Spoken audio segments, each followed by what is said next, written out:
नहमदु नसल्ली अला रसूलिल करीम अम्मा बाद फ़ाउज़ु बिल्लाहि मिनश शैतानिर रजीम बिस्मिल्लाहिर रहमानिर रहीम रब्बि इश्रह ली सदरी व यस्सिर ली अमरी वहल्लुल उक़दतम मिन लिसानी यफ़क़हू क़ौली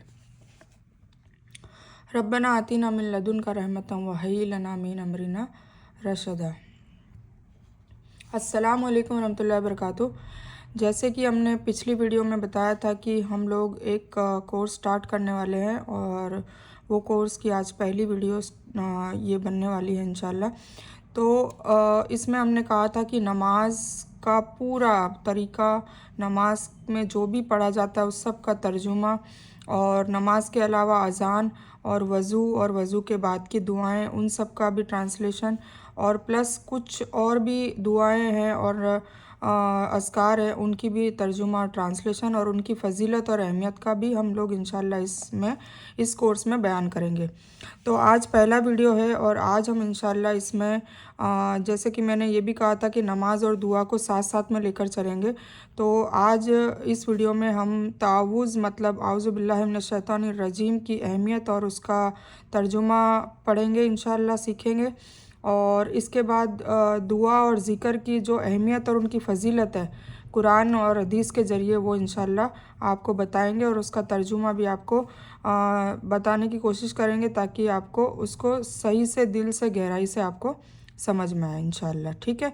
और आई होप आप लोगों ने पेन और एक बुक ले ही ली होगी, तो आपको जो जो जैसे जैसे मैं रोज़ाना डेली बेस पे बताती हूँ आप उसको नोट डाउन करते रहिए।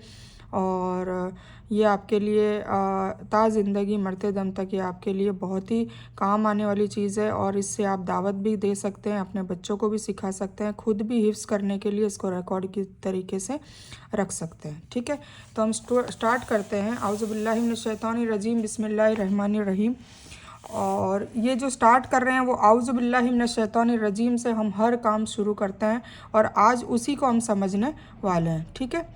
तो सबसे पहले हम कैसे हम उसको पढ़ेंगे, उसको पहले अरबी में पढ़ेंगे, फिर उसका एक एक वर्ड का मीनिंग समझेंगे और उसका फिर एक साथ मीनिंग समझने की कोशिश करेंगे, और उसकी क्या अहमियत है और क्यों पढ़ने को कहा है, जो भी है उसके बारे में जो भी डिटेल है ब्रीफ में आपको बताने की कोशिश करेंगे इंशाल्लाह। ठीक है। तो हम कोई भी काम करते हैं और सबसे बेहतरीन काम है कुरान शरीफ को पढ़ना, उसको खोलना, उसको पढ़ने के लिए पढ़ना या सीखने के लिए पढ़ना या किसी भी नसीहत हासिल के लिए पढ़ना। इवन हम कुरान को खोलते हैं तो सबसे पहले हमें हुक्म दिया गया है कि उसके लिए ताउज़ और उसके लिए बिस्मिल्लाह पढ़ें। ठीक है। तो ये हुक्म दिया गया है तो हमें पढ़ना है, क्योंकि जो आउज़ु बिल्लाहि मिनश शैतानिर रजीम है उसका मतलब समझेंगे तो हमें समझ में आएगा कि ऐसा क्यों कहा गया है। ठीक है। तो हम शुरू करते हैं। क्या है आउज़ु बिल्लाहि मिनश शैतानिर रजीम, अर रजीम। ठीक है। तो आउज़ु का मतलब है मैं पनाह में आता हूँ, मैं पनाह में आता हूँ। बिल्लाहि भी मतलब कि अल्लाह की, किसकी, मैं पनाह में आता हूँ अल्लाह की। किससे पनाह चाहिए हमें, मिनश शैतान, शैतान से। ठीक है। इब्लिस से, शैतान से हमें पनाह चाहिए। और रजीम जो मरदूद है, जो धुतकारा हुआ है। ठीक है। तो हमने क्या पढ़ा, आउज़ो। तो अब जब भी कुरान में आउज़ो का एक ये वर्ड आएगा तो इंशाल्लाह आपको दिमाग में आ जाएगा कि इसका मतलब है मैं पनाह में आता हूँ। ठीक है। आउज़ु बिल्लाहि मिनश शैतानिर रजीम, मैं पनाह में आता हूँ अल्लाह की शैतान मरदूद से। ठीक है। मिनश शैतान, शैतान से, और रजीम जो मरदूद है। अल्लाह की पनाह में यानी अल्लाह की हिफाजत में आना, और किसकी शर से, किसकी वसवसों से, किसकी चालाकियों से, वो है कुरान, वो है शैतान से। ठीक है।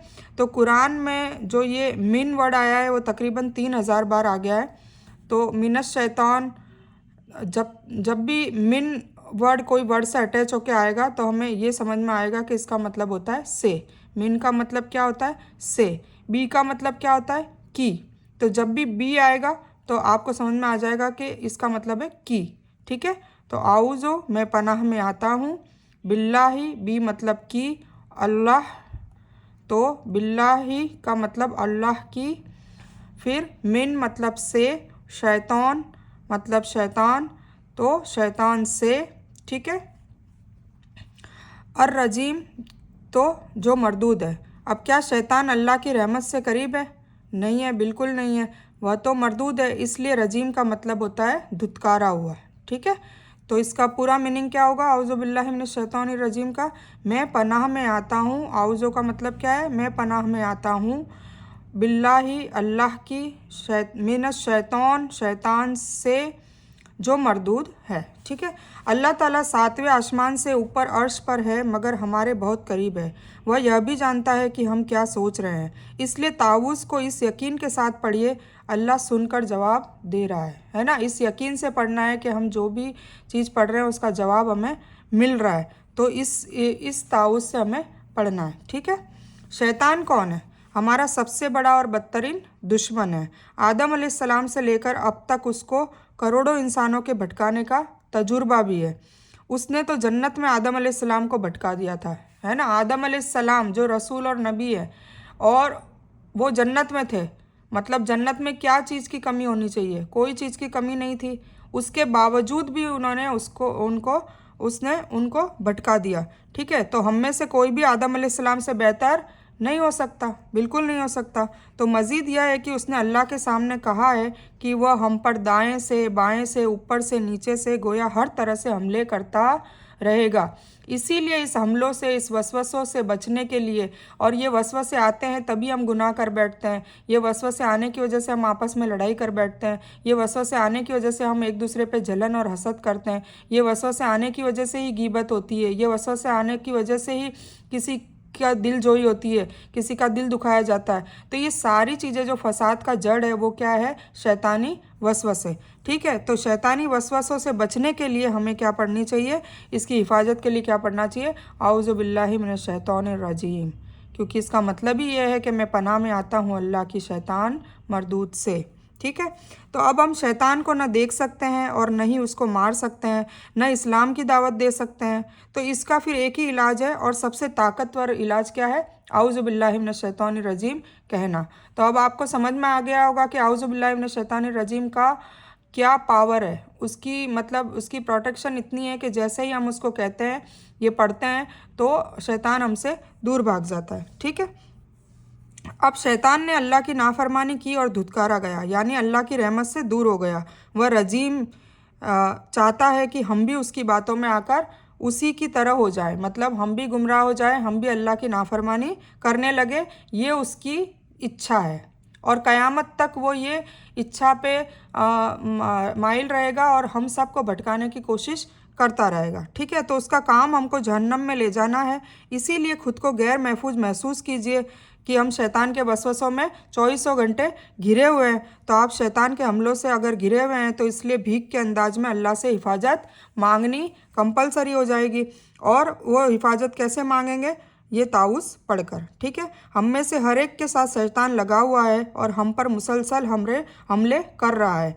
घर में, ऑफिस में, बाज़ार में, दोस्तों में, मोबाइल पर, अकेले में, हम उससे जंग की हालत में ही होते हैं। इसीलिए हमें उसको भगाने के लिए हमेशा इसकी आदत डालनी चाहिए। कोई भी काम शुरू करने से पहले, और सबसे बेहतरीन काम तो कुरान का है, तो कुरान खोलने से पहले तो कंपलसरी आऊज़ु बिल्लाहि मिनश शैतानिर रजीम को पढ़ना ही चाहिए। ठीक है, तो इस जंग को हमेशा याद रखते हुए हमें सबसे पहले अपनी हिफाजत का ख्याल करना है।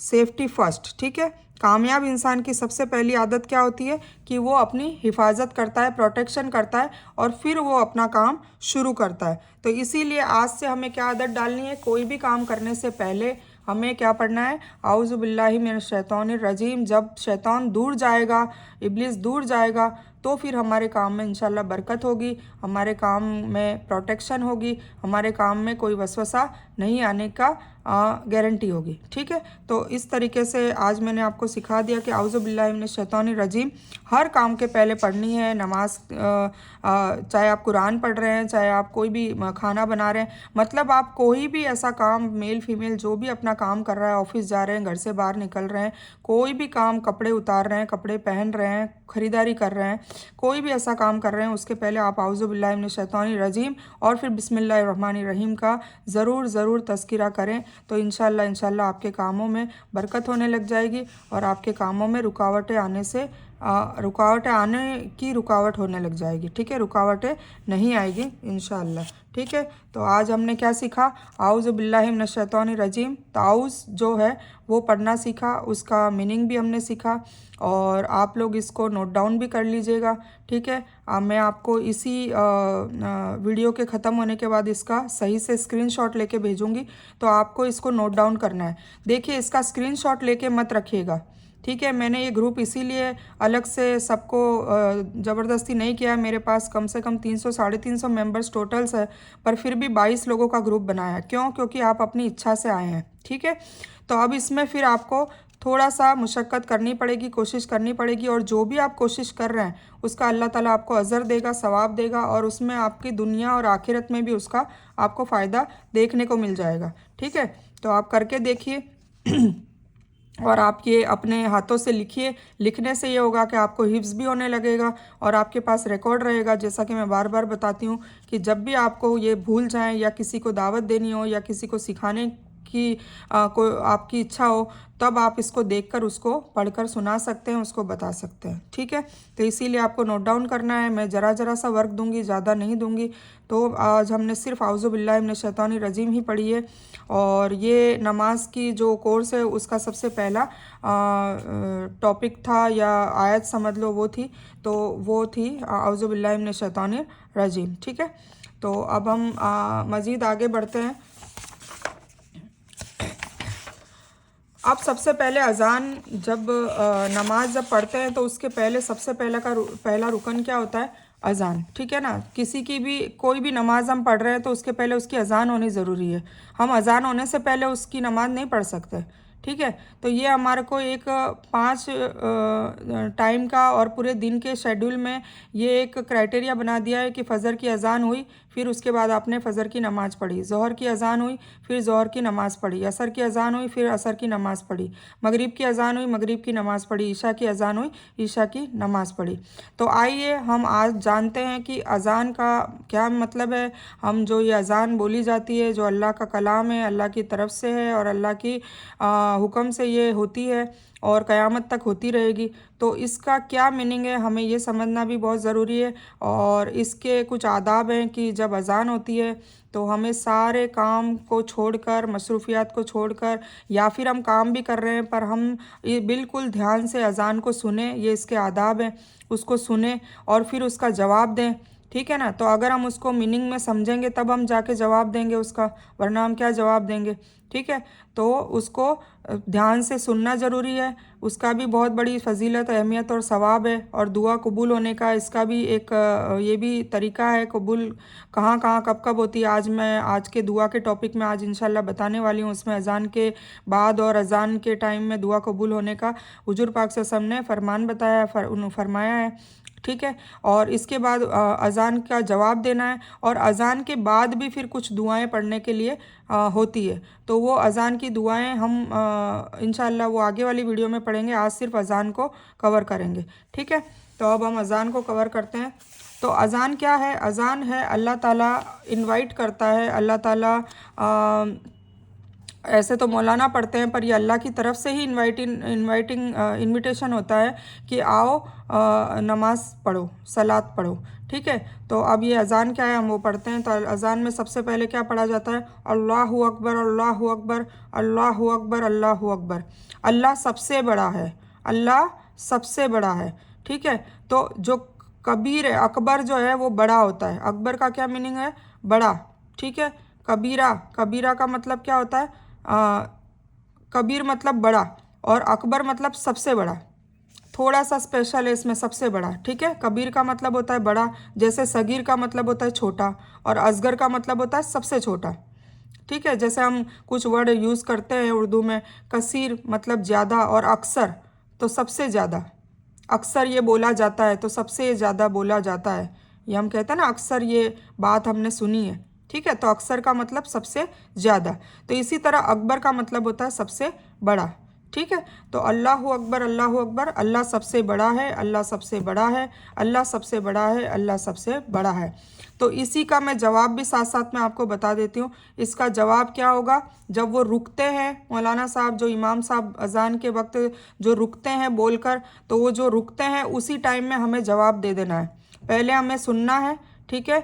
हमने सुन लिया, इमाम साहब ने कह दिया अल्लाह अकबर, अल्लाह अकबर, अल्लाह अकबर, अल्लाह अकबर, तो हमने उनका फिर क्या जवाब दिया, वही रिपीट करना है 2 बार, अल्लाह अकबर, अल्लाह अकबर, अल्लाह अकबर, अल्लाह अकबर। ये हमने उसका जवाब भी दे दिया, ठीक है।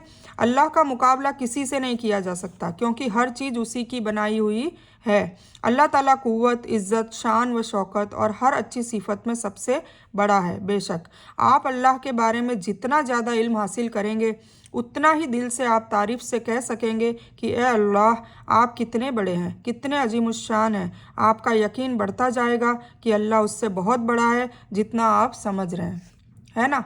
मैं आपको एक एग्ज़ाम्पल देकर बताती हूँ कि अल्लाह की क्या शान है।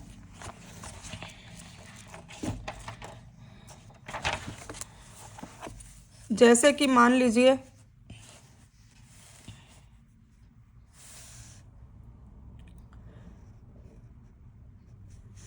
ये हमारी पृथ्वी है, ठीक है।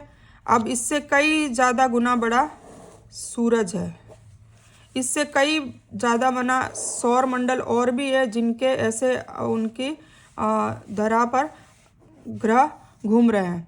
इससे कई ज़्यादा गुना मतलब ऐसी गैलेक्सी है, जिन गैलेक्सियों में ऐसे लाखों सूरज है, ठीक है। अब मैं ये बयान भी नहीं कर सकती, तो आप यकीन मानिए, आप ऐसा ये इमेजिन करिए कि जैसी आकाशगंगा है, इससे ऊपर ऊपर ऊपर जाकर बहुत बड़ा अल्लाह है। मतलब अल्लाह ताला ने जो ये कायनात बनाई है, वो कायनात उसके लिए एक राई के दाने के बराबर है। जो पृथ्वी है वो राई के दाने के बराबर है उसके लिए। तो सोचिए अब इसके अंदर हमारा जो वजूद है, हम पृथ्वी में कहाँ पर है, किस हिस्से में, हम माइक्रोस्कोप में भी नहीं देखे जा सकते, उस हिस्से में आते हैं। तो अल्लाह ताला कितना बड़ा है, ठीक है। इंशाल्लाह मैं इस ग्रुप में आपको फिर से ये वीडियो एक अल्लाह की बड़प्पन, अल्लाह की बड़ाई के बारे में एक वीडियो है, बहुत ही बेहतरीन है। तो इंशाल्लाह आप लोग मुझे अगर कहेंगे कि वो वीडियो हमें देखना है, तो मैं इंशाल्लाह आपको वो अल्लाह की बड़प्पन बड़ाई वाला वीडियो भेजूँगी, कि आपको एहसास होगा कि अल्लाह वाकई कितना बड़ा है। और अल्लाह के सामने हम एक बिना वजूद की चीज़ है, मतलब हम न दिखाई देने वाली एक मखलूक है, जो अल्लाह के सामने बिल्कुल कुछ भी नहीं है। हमारी हैसियत नहीं है, हमारी औकात नहीं है, हम फिज़िकली, इकोनॉमिक, हर स्टेट में हम उससे बहुत ही ज़्यादा कमतर है। तो इसीलिए अज़ान की जो आगाज़ है वो इसी नाम से इसलिए पुकारी जाती है कि अल्लाहु अकबर, अल्लाहु अकबर, अल्लाह बहुत बड़ा है। अज़ान का शुरू होने का ये मकसद भी है कि अल्लाह बहुत बड़ा है, और वो बड़ी शख्सियत, वो बड़ी हस्ती तुम्हें अब बुला रही है, किसके लिए, उसके आगे सजदा करने के लिए। तो आओ तुम सजदा करो, आओ तुम नमाज़ पढ़ो, ठीक है।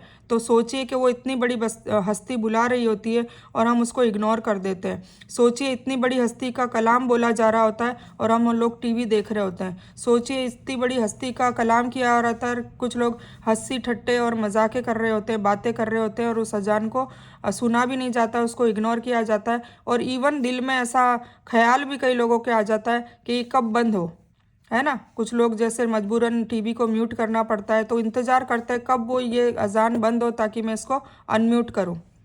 तो बस अस्तगफिरुल्लाह नाउज़ुबिल्लाह, ठीक है। तो हमें बहुत गौर फिक्र करने की बात है। फिर हम कहते हैं कि हम दुखी हैं, परेशान हैं। तो हम हमारी आदतों को, हमारे अमालों को सुधारेंगे तो इंशाअल्लाह ना हमें खौफ होगा, ना डर होगा, ना कोई परेशानी होगी इंशाअल्लाह। तो आप अल्लाह के बारे में जितना ज़्यादा इल्म हासिल करेंगे, उतना ही दिल से और तारीफ़ से कह सकेंगे कि ये अल्लाह, आप कितने बड़े हैं, कितने अज़ीमुश्शान हैं। आपका यकीन बढ़ता जाएगा कि अल्लाह उससे बहुत बड़ा, और जितना आप समझ रहे हैं उससे भी बड़ा है, ठीक है। फ़जर की अज़ान सुनकर अगर मैं सोता रहूं तो मैंने किसको बड़ा माना। सोचिए, कभी आप अपने नफ्स को टटोलिए और बोलिए कि अगर मैं फ़जर की अज़ान सुनता हूँ और सुनकर फिर मैं सोता रहूँ, मैं उठूँ नहीं, तो फिर मैंने किसको बड़ा माना, किसकी बात सुनी फिर मैंने, अल्लाह की बात सुनी या अपने नफ्स की, मतलब अपने ख्वाहिशात की।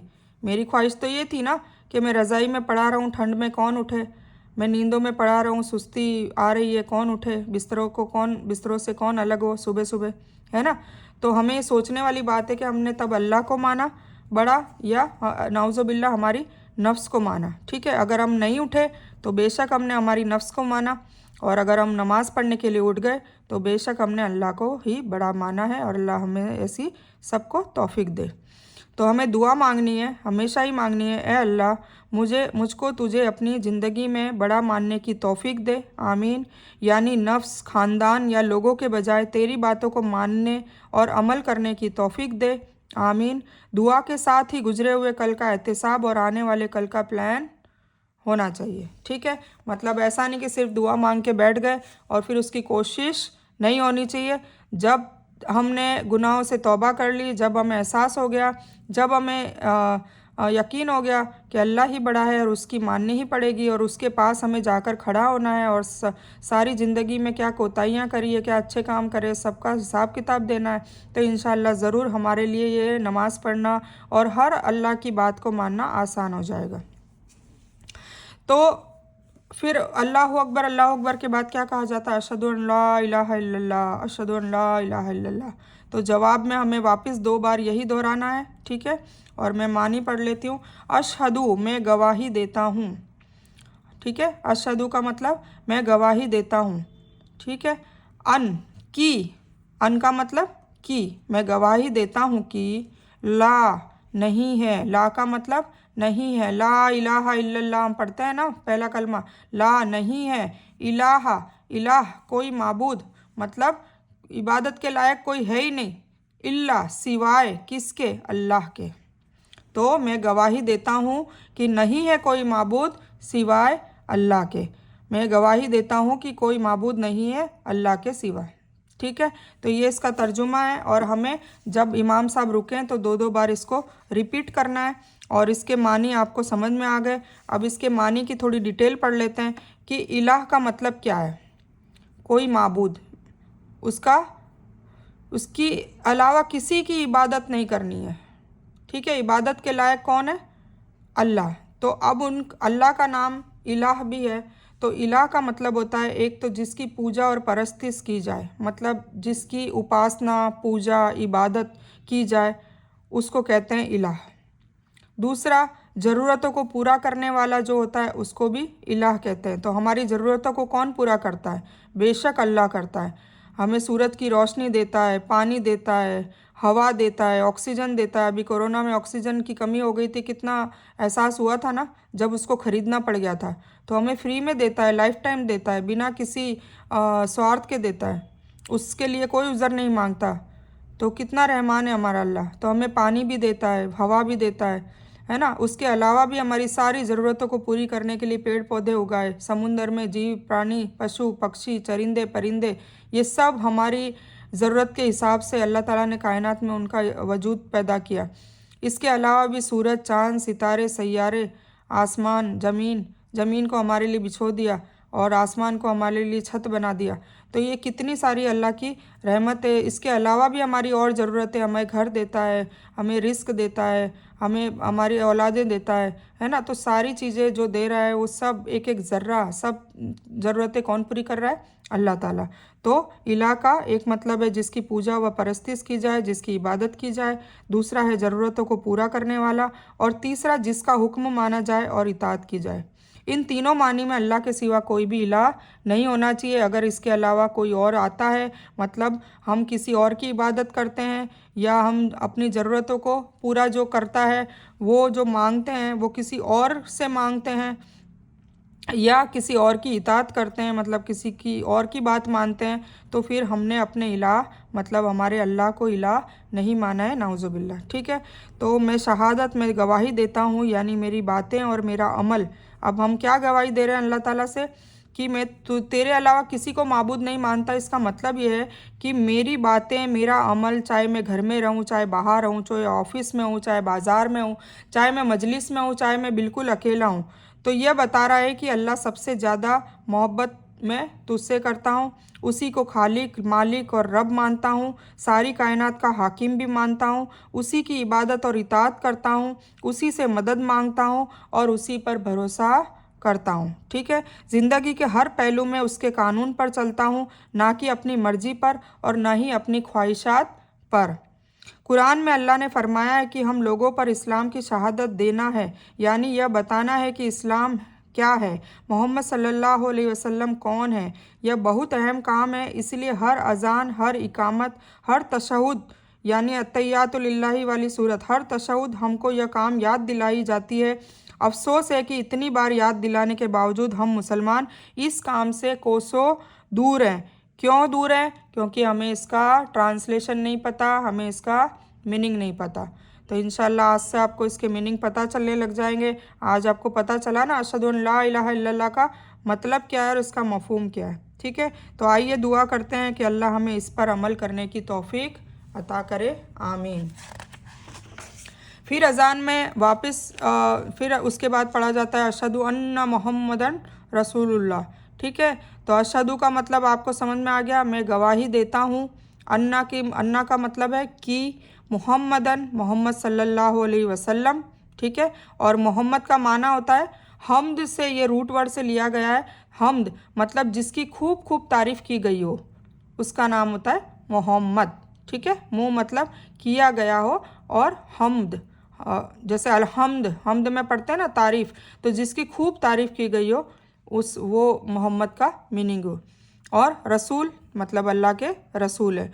तो अब जब भी अशहदु अन्ना मोहम्मद रसूलुल्लाह पढ़ी जाएगी, इमाम साहब पढ़ेंगे और जब रुकेंगे तो उस वक्त हमें 2 बार ये रिपीट करना है अशहदु अन्ना मोहम्मद रसूलुल्लाह, और मन में इसका तर्जुमा भी हमें समझ कर पढ़ना है ताकि इससे हमें गहराइयाँ हासिल हो। ठीक है, तो इसका मतलब है मैं गवाही देता हूँ कि मोहम्मद सल्लल्लाहु अलैहि वसल्लम अल्लाह के रसूल है। अब मैं गवाही देता हूँ यानी मेरी बातें और मेरा अमल, वापस से अगर मैं गवाही देता हूँ तो मेरी बातें और मेरा अमल भी, चाहे मैं घर में हूँ, ऑफिस में, बाज़ार में, महफिल में या अकेली हूँ, यह बता रहा है कि मैं अल्लाह और अल्लाह के रसूल से सबसे ज़्यादा मोहब्बत करता हूँ। आप सल्लल्लाहु अलैहि वसल्लम की लाई हुई तालीमात को बिला चूंचा मतलब कोई भी इफ़ और बट के बिना मैं मानता हूँ। कुरान और आप सल्लल्लाहु अलैहि वसल्लम की सुन्नत को हक व बातिल की कसौटी मानता हूँ। ठीक है, आप सल्लल्लाहु अलैहि वसल्लम की इताअत के लिए मुझे दूसरी किसी दलील की ज़रूरत नहीं है। जो आप सल्लल्लाहु अलैहि वसल्लम ने पसंद किया वही मेरी पसंद है। तो क्या हम इन बातों पे खरे उतरते हैं जो हम ये बोल रहे हैं, है ना? इसका मतलब और मफहूम मैंने बताया। तो क्या हम ये रोज़ाना अगर बोलते भी हैं, अरबी में बोलते हैं, तो क्या हम इस पर इस चीज़ पर खरे उतर रहे हैं? इस वादा जो कर रहे हैं उस पर खरे उतरते हैं? क्या हम हुजूर पाक सल्लल्लाहु अलैहि वसल्लम की हर सुन्नत को मानते हैं? क्या हम हुजूर पाक सल्लल्लाहु अलैहि वसल्लम की हर कही हुई बात को मानते हैं? क्या उनकी हर नहीं करने वाली बात को भी मानते हैं कि ये नहीं करना चाहिए? ठीक है, तो अल्लाह ताला हम सबको कहने और सुनने से ज़्यादा अमल करने की तौफीक अता करे। फिर उसके बाद है हय्या अलल फलाह, हय्या अलस सलाह, हय्या अलस सलाह, हय्या अलल फलाह, हय्या अलल फलाह। ठीक है, तो क्या मतलब है इसका? हय्या अला, हय्या आओ, अला तरफ, आओ किसकी तरफ? सलात नमाज की तरफ। ठीक है, हय्या अलल फलाह आओ कामयाबी की तरफ। तो ये इमाम साहब दिन में 5 बार बुलाते हैं ये अजान देकर कि आओ नमाज की तरफ, और नमाज ही असली कामयाबी है, इसीलिए आओ कामयाबी की तरफ। ठीक है, तो यह नहीं कहा कि नमाज पढ़ो अपनी अपनी जगह पर या अपने अपने घरों में, बल्कि नमाज की तरफ आओ कहा गया है, यानी मस्जिद में पढ़ने आओ। कुरान में हमें अल्लाह ने हुक्म दिया है कि नमाज को कायम करो, इमाम के पीछे जमात बनाकर मस्जिद में उसी के वक्त पर पढ़ो, अव्वल वक्त पर पढ़ो। नमाज को आओगे तो हर किस्म की फलाह मिलेगी, हर किस्म की कामयाबी मिल जाएगी, और कामयाबी का रास्ता भी नमाज से ही मिलेगा। तो नमाज को मस्जिद में आकर पढ़ने से कुछ चंद फ़ायदे हैं जो मैं आपको बताती हूँ। दिल और दिमाग के फ़ायदे मिलते हैं। कैसे? नमाज कामिल ज़िक्र है, उससे ज़िक्र होता है, अल्लाह के ज़िक्र से सुकून मिलता है। नमाज में कुरान पर गौर करोगे तो हिदायत में, ईमान में, अक़ल व हिकमत में इजाफ़ा होगा। आखिरत पर गौर करने से दिल और दिमाग को दुनियावी फ़िक्रों की आज़ादी मिलेगी। जब भी हम कुरान को समझ के पढ़ते हैं तो हमें आखिरत का अहमियत ज़्यादा समझ में आती है। आखिरत की कंपैरिजन में हम दुनिया को कुछ भी नहीं गिनते हैं जो हकीकत में है ही नहीं। तो जब दुनिया का मोह कम हो जाता है और आखिरत की फ़िक्र ज़्यादा हो जाती है, तो हमें जो दुनिया की फ़िक्र होती है, जो दुनिया में हमें जो पाने की ख्वाहिशें होती है, वो ख्वाहिशें हम कोशिश तो करते हैं पर उसकी ख्वाहिशों के बिना नहीं होने पर मायूस नहीं होते, क्योंकि हमें अहमियत ज़्यादा आखिरत को पाने की होती है। आखिरत में अल्लाह ताला कैसे राज़ी होगा, हम उस टाइप से दुनिया को जीने लग जाते हैं। ठीक है, तो ये सबसे बड़ा फ़ायदा है, दिल और दिमाग का फ़ायदा, सुकून और बिल्कुल इत्मीनान हो जाता है। कोई जद्दोजहद नहीं होती, कोई परेशानी नहीं होती, कोई चीज़ हमें नहीं मिली है तो उसके लिए हमें कोई मायूसी और मलाल नहीं होता। जिस्मानी फ़ायदे ये हैं कि वज़ू के ज़रिए सफाई होती रहती है 5 वक्त, जिस्म के लिए वर्जिश होती है, नमाज में उठक बैठक करना पड़ता है, नमाज के लिए आना जाना पड़ता है, उठना पड़ता है, झुकना पड़ता है, सजदा करना पड़ता है, बैठना पड़ता है। तो ये हमारी बॉडी के लिए फ़िज़िकली भी ये काफ़ी एक्सरसाइज हो जाती है, तो इसमें जिस्मानी फ़ायदे भी हैं। ठीक है, और जब हम वज़ू करते हैं तो हम पाक होते रहते हैं, बार बार हमारी जो गंदगी है, हाइजीनिटी जो है, कोरोना में कहा था ना कि वज़ू के बारे में बताया गया था, तो अल्हम्दुलिल्लाह हमें नेमत मिली हुई है कि हम 5 वक्त वज़ू करें, तो वज़ू में हाइजीनिटी होती है, सारी गंदगी निकल जाती है, तो ये भी जिस्मानी फ़ायदे हैं। फिर दूसरा, डिसिप्लिन बहुत आ जाता है, वक्त की पाबंदी की आदत बन जाती है। कैसे? सही वक्त पर सोना उठना, क्योंकि हम जल्दी सोएंगे तो जल्दी उठ पाएंगे, वरना फजर की नमाज चली जाएगी। तो फजर की नमाज में उठने के लिए हम धीरे धीरे, हमारी आदत हो जाती है कि हम ईशा की नमाज पढ़ते ही तुरंत सो जाते हैं, ताकि हमारी नींद भी मुकम्मल हो और हम जल्दी उठने वाले बन जाए। तो इससे हम डिसिप्लिन में आ जाते हैं, तो सही वक्त पर सोना और उठना हो जाता है। नमाजों के हिसाब से अपने कामों का भी हम प्लान बनाना सीख लेते हैं, मतलब हमारी हर चीज़ शेड्यूल्ड हो जाती है, क्योंकि हमें पता होता है कि इस नमाज से इस नमाज के दौरान इतने काम करने ही पड़ेंगे, अदरवाइज़ ये नमाज रह जाएगी, है ना। जो ऑफिस जाते हैं, जो जॉब जाते हैं, उन लोगों का भी यही मामला होता है।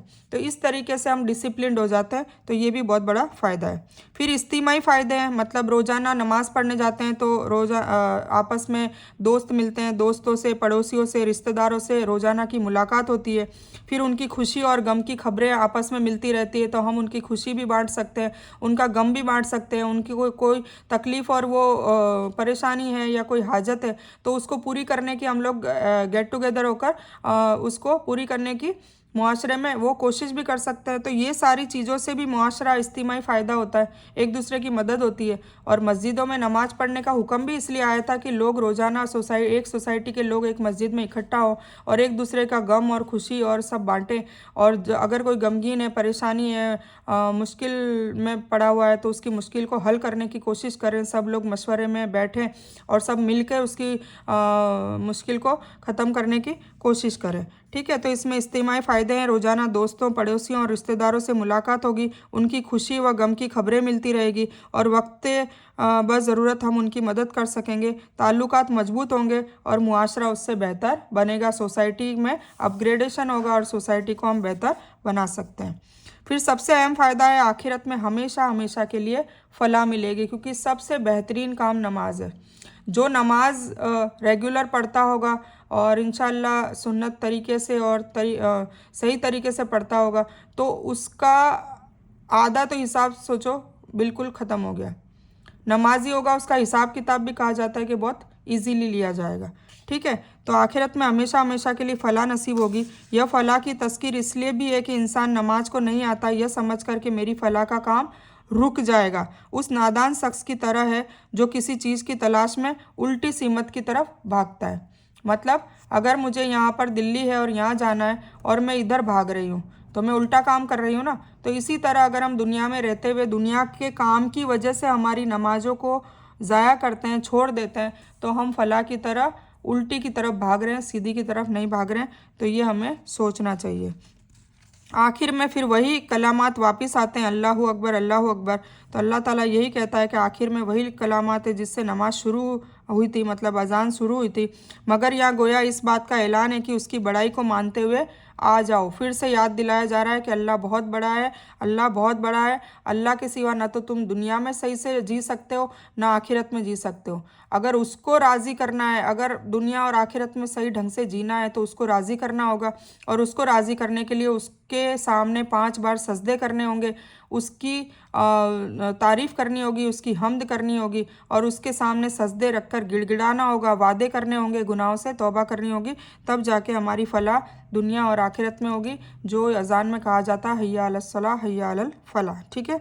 और अगर ना मानो तो भी अल्लाह अपनी जगह बड़ा है, तुम्हारे आने या ना आने से उसकी बड़ाई पर कोई असर नहीं पड़ेगा। ऐसा नहीं कि तुम नमाज को ना जाओ तो अल्लाह की बड़ाई पर कोई असर पड़ने वाला है। ठीक है। ना आकर तुम अपना ही नुकसान करोगे, जबकि उसकी पुकार पर लब्बैक कहने से तुम्हें दुनिया और आखिरत की फलाह पा जाओगे। लब्बैक मतलब हाजिर हूँ मेरे रब।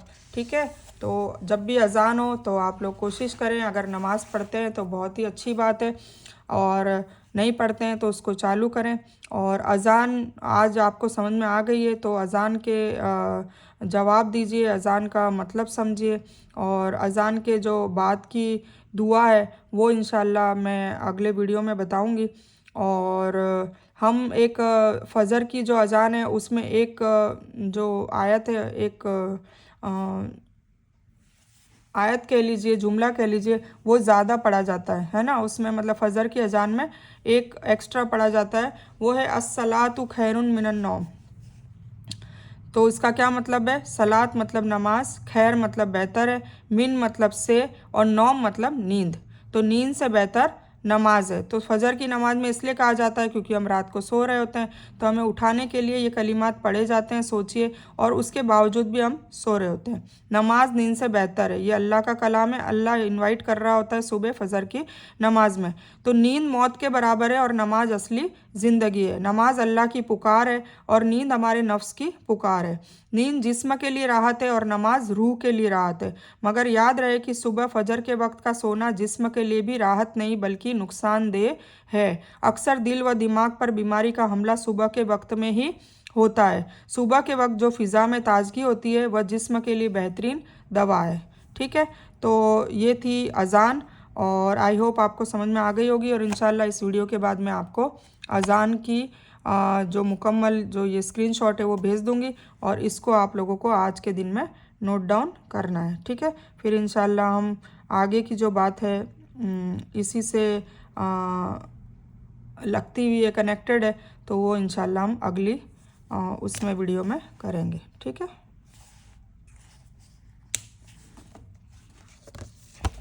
तो ये था अज़ान का। आज हमने अज़ान सीखी है अल्हम्दुलिल्लाह, और अपने आप से वादा करिए कि इंशाल्लाह आप लोग अज़ान की 3 जो रुकन है वो करेंगे। एक तो है कि अज़ान को ध्यान से सुनेंगे, काम कर रहे हैं या नहीं कर रहे हैं, कहीं भी हैं तो अज़ान को ध्यान से सुने, फिर ध्यान से सुने और उसके बाद उसके बीच बीच में उसका जवाब भी दें और उसके तर्जुमे को दिलो दिमाग में रखें। फिर उसके बाद दुआ पढ़नी होती है, तो वो दुआ इंशाल्लाह हम नेक्स्ट वीडियो में आपको बताएंगे। ठीक है। और आज मैं आपको सिर्फ नमाज के बारे में, जैसे ये अज़ान थी तो अज़ान के बाद फिर नमाज हम टॉपिक लेंगे। तो नमाज में सबसे पहले क्या चीज़ होती है और नमाज को समझना, ये मैं आपको आज बता देती हूँ थोड़ा सा। वैसे कुरान पाक में सलात वर्ड लिया गया है, सलात, कुरान में सलात वर्ड का जिक्र है। नमाज नहीं कहा जाता, नमाज हम लोग कहते हैं। हम लोग मतलब एशियन वाले लोग, जो तकरीबन 15 कंट्रीज़ इसमें आती है उनमें ये बोला जाता है। बाकी इसके अलावा हर कंट्री में लमसम सलात का ही वर्ड यूज़ किया जाता है। ठीक है। तो अब ये नमाज जो वर्ड है, ये नमाज वर्ड का मीनिंग क्या है, इसको हम थोड़ा सा तोड़ देते हैं। नमः प्लस अज़। ठीक है। नम प्लस अज़, ये जो वर्ड है ये संस्कृत वर्ड है। क्यों संस्कृत वर्ड है? क्योंकि हमारे जो बुजुर्ग थे, जो 7वीं 8वीं 9वीं 10वीं पीढ़ी है, वो बेशक हिंदू ही होगी, कन्वर्ट हुए थे, तो वो लोग संस्कृत भाषा ही बोलते थे और संस्कृत में ही ये वर्ड का इस्तेमाल किया गया। नम प्लस अज मतलब अजन्मे को नमन करना। अजन्मे को मतलब कुल्हु अल्लाहु अहद अल्लाहु समद लम यलिद वलम यूलद वलम यकुल लहु कुफुवन अहद। लम यलिद वलम यूलद मतलब वो जन्मा हुआ नहीं है ना। कुल्हु अल्लाहु अहद मतलब वो पैदा हुआ हुआ है, ना उसने किसी को पैदा किया। तो अजन्मा मतलब अल्लाह को सजदा करना, सजदा नमन करना, नमन का मतलब सजदा। तो अल्लाह को सजदे करने को हमने ये वर्ड नमाज डाल दिया है। एक्चुअली में सलात है, और सलात का सिर्फ एक इतना ही मीनिंग नहीं है। आप ये कह सकते हैं सलात, हम इंशाल्लाह कुरान को जब तफसीर पढ़ेंगे तब सलात समझेंगे। एक्चुअली सलात में बहुत चीज़ें आती है, क्योंकि सलात अदा करने का नहीं कहा गया है। आप गौर व फिक्र करें कि कायम करो कहा है ना। कायम करो का मतलब ये है कि हमें पूरे दिन में उसको कायम रखनी है, तो उसका मतलब है सलात। हाँ, सलात का एक पार्ट नमाज ज़रूर है।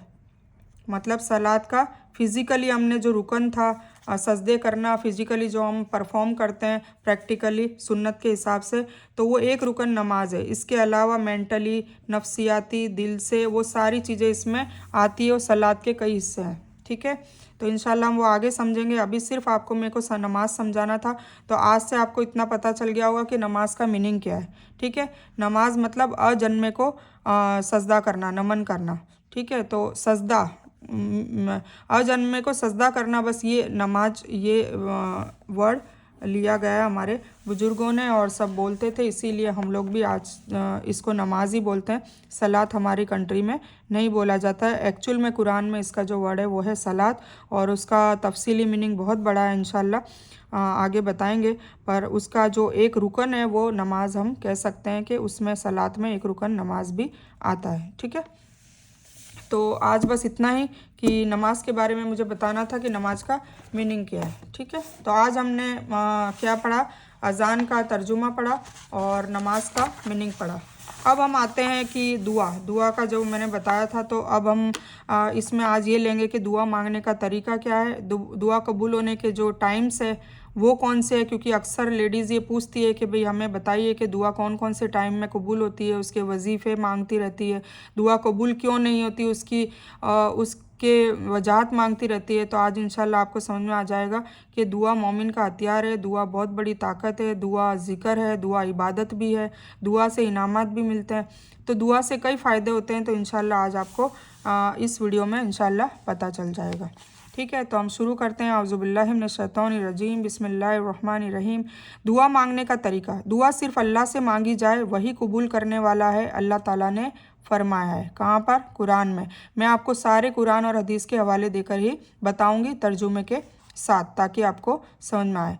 तो सबसे पहली आयत क्या है? उजीबु दावत दाई इज़ा दान फल यस्तजीबु ली वल युमिनु बी लअल्लकुम यरशुदून। ये आपने कई बार सुनी होगी, अरबी में सुनी होगी। तो इसका तर्जुमा है, मैं कबूल करता हूँ पुकारने वाले की दुआ, दुआ करने वाले की दुआ कबूल करता हूँ। जब वह मुझे पुकारता है तो चाहिए कि वह पुकारे मुझे और वह ईमान लाए मुझ पर, ताकि वह हिदायत पा जाए। ये सूरह अल बकर की आयत नंबर 186 का तर्जुमा है। ठीक है, ये आयत नंबर कौन सी है? 186, 186, सूरह अल बकर, सूरह नंबर 2।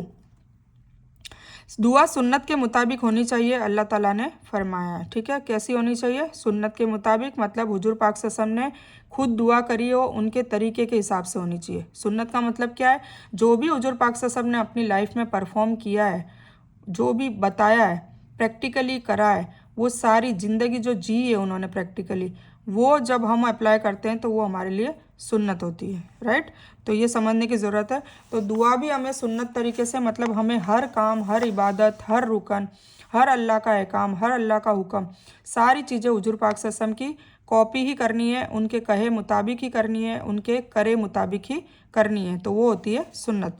तो सुन्नत के हिसाब से होनी चाहिए। ये अल्लाह ताला खुद फरमा रहा है, वस्कुरूहु कमा हदाकुम व इन कुंतुम मिन क़ब्लिही लमिनद्दॉल्लिन। और अल्लाह की याद करो जैसे उसने तुम्हें हिदायत दी है, और बेशक इससे पहले तुम नावाकिफ़ों में से थे। मतलब बेशक गुमराहों में से थे ना, जब कुरान नाजिल हुआ उसके बाद हमें हिदायत मिली कि हमें कैसे इबादत करनी है, किस तरीके से करनी है। हमें रसूल दिया हुजूर पाक सल्लल्लाहु अलैहि वसल्लम के रूप में, और हुजूर पाक सल्लल्लाहु अलैहि वसल्लम नमूना थे हमारे लिए ज़िंदगी में।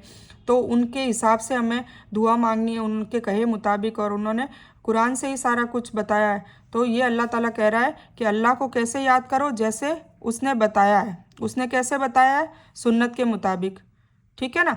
तो हुजूर पाक सल्लल्लाहु अलैहि वसल्लम की वातिउल्लाह वातिउर रसूल, बार बार यही आएगा कि अल्लाह की इताअत करो, हुजूर पाक सल्लल्लाहु अलैहि वसल्लम की इताअत करो। मतलब आपने हुजूर पाक सल्लल्लाहु अलैहि वसल्लम की इताअत करी, उनकी फरमाबरदारी करी, तो आपने इनडायरेक्टली और डायरेक्टली अल्लाह की इताअत कर ही ली, अल्लाह की फरमाबरदारी हो ही गई अगर हुजूर पाक सल्लल्लाहु अलैहि वसल्लम की इताअत कर ली, क्योंकि हुजूर पाक सल्लल्लाहु अलैहि वसल्लम ने पूरी ज़िंदगी अपनी फरमाबरदारी अल्लाह ताला के लिए निभाई है और हमारे लिए मैसेज दिया है, वो करके दिखाया है। तो वो 23 सालों में जो करके दिखाया वो सारा का सारा हमें भी उसको कॉपी पेस्ट ही करना है, तभी हम फलाह पाएंगे। ठीक है, तो आज समझ में आ गया कि सुन्नत के मुताबिक दुआ होनी चाहिए। तो क्या हमारी दुआएं सुन्नत के मुताबिक होती है? अगर नहीं होती है तो इसीलिए उसकी कबूल होने की वजह ये है, ठीक है, कबूल ना होने की। ठीक है, तो इस तरीके से आज हम सीखेंगे कि सुन्नत तरीके से कैसे दुआ मांगी जाती है, हुजूर पाक सल्लल्लाहु अलैहि वसल्लम क्या दुआ मांगा करते थे, किस वक्त पर कौन सी दुआ मांगा करते थे। तो ये सारी चीज़ें हम इंशाल्लाह धीरे धीरे सीखेंगे। ठीक है, फिर एक और आयत है, फ़स्कुरुल्लाह कमा अल्लमकुम मालम तकुनु तालमून। बस तुम याद करो अल्लाह को जिस तरह उसने सिखाया है ना। बार बार अल्लाह ये कह रहा है कि जिस तरीके से मैंने सिखाया है उस तरीके से ही इबादत करो। जब उसने सिखाया उस तरीके से इबादत नहीं करेंगे तो हमारी इबादत बेकार जाएगी। मैंने अभी बताया ना कि दिल्ली इस डायरेक्शन में और हम जा इस डायरेक्शन में रहे, तो इसलिए फिर हमारी दुनिया और आखिरत में परेशानियाँ होती है। ठीक है, तो अल्लाह क्या कह रहा है, बस तुम याद करो अल्लाह को जिस तरह उसने सिखाया है तुम्हें वह कुछ जो तुम नहीं जानते थे। ये भी सूरह अल बकर की 239 आयत है।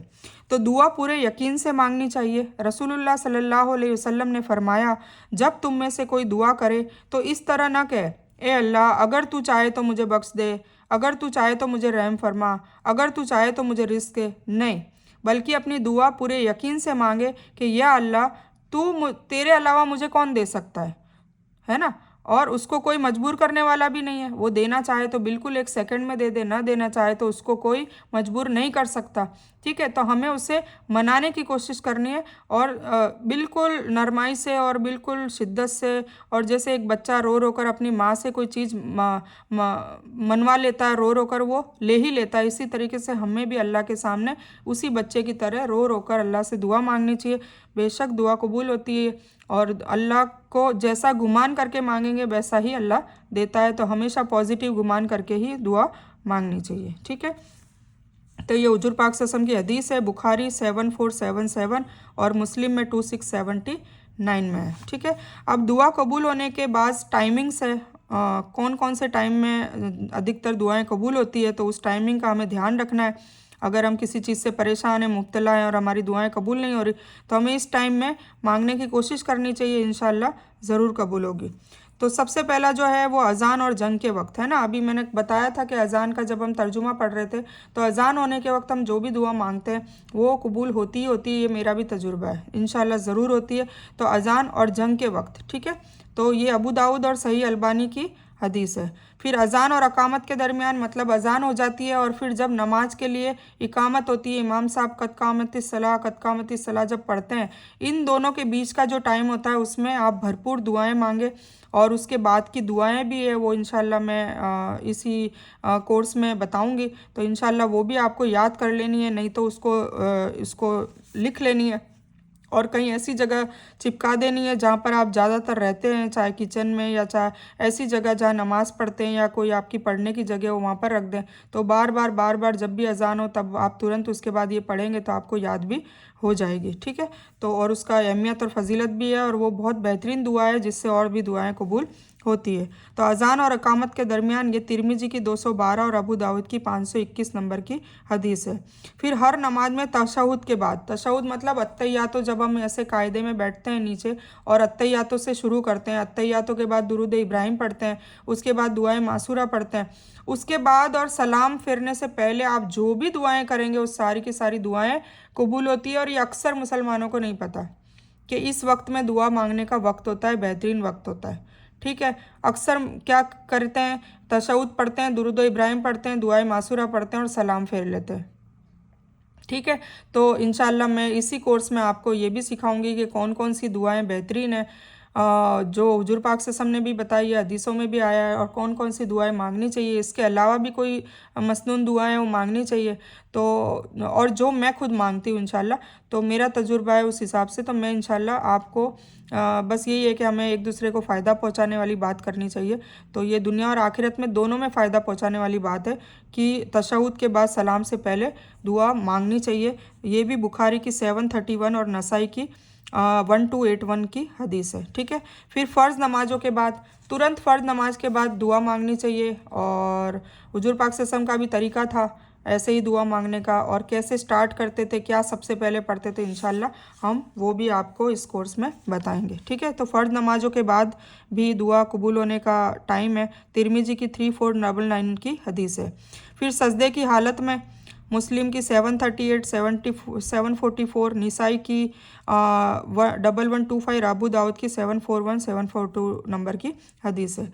फिर रात के दरमियानी और आखिरी हिस्से में, मतलब जब तहज्जुद का टाइम होता है, फजर के टाइम और तहज्जुद के टाइम के बीच में जो है वो भी बहुत दुआएं कबूल होने के वक्त है।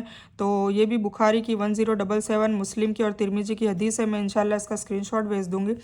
फिर जुमे के दिन इमाम के मिंबर पर बैठने से लेकर नमाज जुम्मा ख़त्म होने तक, फिर असर के बाद से मगरिब तक भी दुआ कबूल होती है। फिर जमजम पीते वक्त, जब भी जमजम का पानी पिए उस वक्त भी दुआ मांगे। मुर्गे की आवाज़ सुनने पर और बारिश नाजिल होते वक्त भी दुआ कबूल होती है। तो ये मैंने आपको 24 घंटे के कुछ ऐसे अवकात है, ऐसे टाइमिंग्स है जो बता दिए हैं। तो इसमें आप कोशिश करें कि इस वक्त आपकी ज़रूरत वाली जो दुआएं हैं वो आप बेशक मांगे, ज़रूर कबूल होगी। ठीक है, तो आज हम बस इतना ही लेंगे। कल के वीडियो में हम दुआ के लगते अगर टॉपिक है तो उसमें ज़िक्र की अहमियत और फ़जीलत को लेंगे कि ज़िक्र की अहमियत और फ़जीलत क्या है, दुआओं की अहमियत और फ़जीलत क्या है, जो कुरान और हदीस के हवाले से हम आपको इंशाल्लाह बताएंगे। तो आई होप आपको समझ में आ गया होगा कि दुआ मांगने का तरीका क्या होना चाहिए। दुआ मांगनी वो चाहिए जो अल्लाह ने फरमाई है, वैसी मांगनी चाहिए जो हुजूर पाक सल्लल्लाहु अलैहि वसल्लम ने मांगी है, उनके तरीके के अनुसार मांगनी है। और वो मांगनी है जो अल्लाह ताला ने हमको मांगने को कहा है, जो कुरान के अंदर से होगी। ठीक है, तो इंशाल्लाह हम धीरे धीरे इस सब बढ़ते जाएंगे और आपको पता चलता जाएगा कि दुआएं कौन सी मांगनी चाहिए, कब मांगनी चाहिए, किन किन दुआओं का क्या क्या अहमियत और फजीलत है। ठीक है, तो इस बयान को मैं यहीं ख़त्म करती हूँ। इस बयान में दीन की कोई अच्छी बात आई है वो सिर्फ़ और सिर्फ अल्लाह की तरफ से है, और बुरी या गलत बात जो गलती से या जज्बात में आकर मेरे मुंह से कुछ भी गलत वर्ड या कोई बात निकल गई हो तो वो मेरी तरफ से है। और इस गलती के लिए मैं अल्लाह अज़्ज़ व जल से और आप सभी लोगों से माफ़ी की तलबगार हूँ। मैं कोई आलिमा नहीं हूँ, सिर्फ तालिब इल्म हूँ, और मेरी कोशिश से आप सभी को सही नफ़े बख्श इल्म पहुँचे और मैं आप लोगों की हिदायत और हिकमत में सदकाए जारिया बनूँ, बस मेरी यही तमन्ना है। आमीन सुम्मा आमीन या रब्बल आलमीन। रब्बना आतिना मिन लदुनका रहमतन व हय्यि लना मिन अमरिना रशदा। अल्लाहुम्मा सल्लि अला मुहम्मद व अला आलि मुहम्मद कमा सल्लैता अला इब्राहीम व अला आलि इब्राहीम इन्नका हमीदुम मजीद। अल्लाहुम्मा बारिक अला मुहम्मद व अला आलि मुहम्मद कमा बारकता अला इब्राहीम व अला आलि इब्राहीम इन्नका हमीदुम मजीद। व आखिरु दावाना अनिल हम्दुलिल्लाहि रब्बिल आलमीन।